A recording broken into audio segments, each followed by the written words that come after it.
Hello dears, എല്ലാവർക്കും സ്നേഹക്കൂട്ട് പുത്തൻ promo വിശേഷങ്ങളിലേക്ക് സ്വാഗതം. അപ്പൊ ഇന്ന് സ്നേഹക്കൂട്ട് ആ ഒരു പ്രൊമോയില് വമ്പൻ ട്വിസ്റ്റുകൾ തന്നെയാട്ടോ സംഭവിക്കുന്നത്. കാരണം ആരാണ് യഥാർത്ഥ ശത്രു എന്ന് തിരിച്ചറിയുന്ന നിമിഷമാട്ടോ നമുക്ക് കാണുവാൻ സാധിക്കുന്നത്.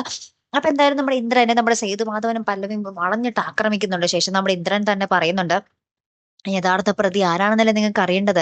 നിങ്ങളുടെ ശത്രു നിങ്ങളുടെ വീട്ടിൽ തന്നെയാണുള്ളത്. എന്റെ ഫോണിലെ ലാസ്റ്റ് വന്ന നമ്പറിലേക്ക് ഞാനൊന്ന് കോൾ ചെയ്ത് തരാം, അപ്പൊ നിങ്ങൾക്ക് മനസ്സിലാകുമെന്ന് പറയുമ്പോൾ കോൾ ചെയ്ത് കൊടുക്കുമ്പോൾ ആരാണ് സംസാരിക്കുന്നത്? നമ്മുടെ ഋതു ആയിരിക്കും.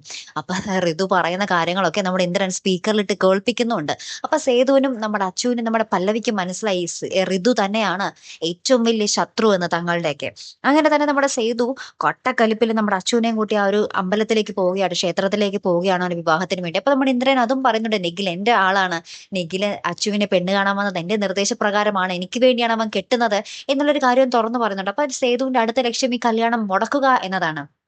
അപ്പൊ നമ്മുടെ അച്ചുവും നമ്മുടെ അച്ചുവായിട്ട് ഇങ്ങനെ ആ ഒരു ക്ഷേത്രത്തിന്റെ അവിടെ ഇങ്ങനെ കാലുകുത്തുമ്പോൾ നമ്മുടെ ഋതു ഇങ്ങനെ പേടിച്ചു നിൽക്കുന്ന ഒരു രംഗത്തിലാട്ടോ നമുക്ക് ആ ഒരു പ്രൊമോ അവസാനിക്കുന്നത്. അപ്പൊ ഇനി എന്തൊക്കെയായിരിക്കും നടക്കാൻ പോകുന്നത്? ഋതുവിന്റെ കരണം പോകിക്കുന്ന ഒരു അടി നമ്മുടെ സേതു ഉറപ്പായിട്ടും കൊടുക്കും. ബാക്കിയായിരിക്കും ശേഷമായിരിക്കും ബാക്കി പരിപാടികളൊക്കെ നടക്കാൻ പോകുന്നത്. അപ്പൊ എന്തായാലും നമുക്ക് കാത്തിരുന്ന് തന്നെ കാണാം കേട്ടോ. അപ്പൊ ഇതുപോലുള്ള പ്രൊമോ റിവ്യൂസിനും എപ്പിസോഡ് റിവ്യൂസിനും ഒക്കെ നിങ്ങൾ മറക്കാതെ ചാനൽ സബ്സ്ക്രൈബ് ചെയ്യുക. അടുത്തൊരു വീഡിയോയുമായി വരുന്നത് വരയ്ക്കും ഗുഡ് ബൈ.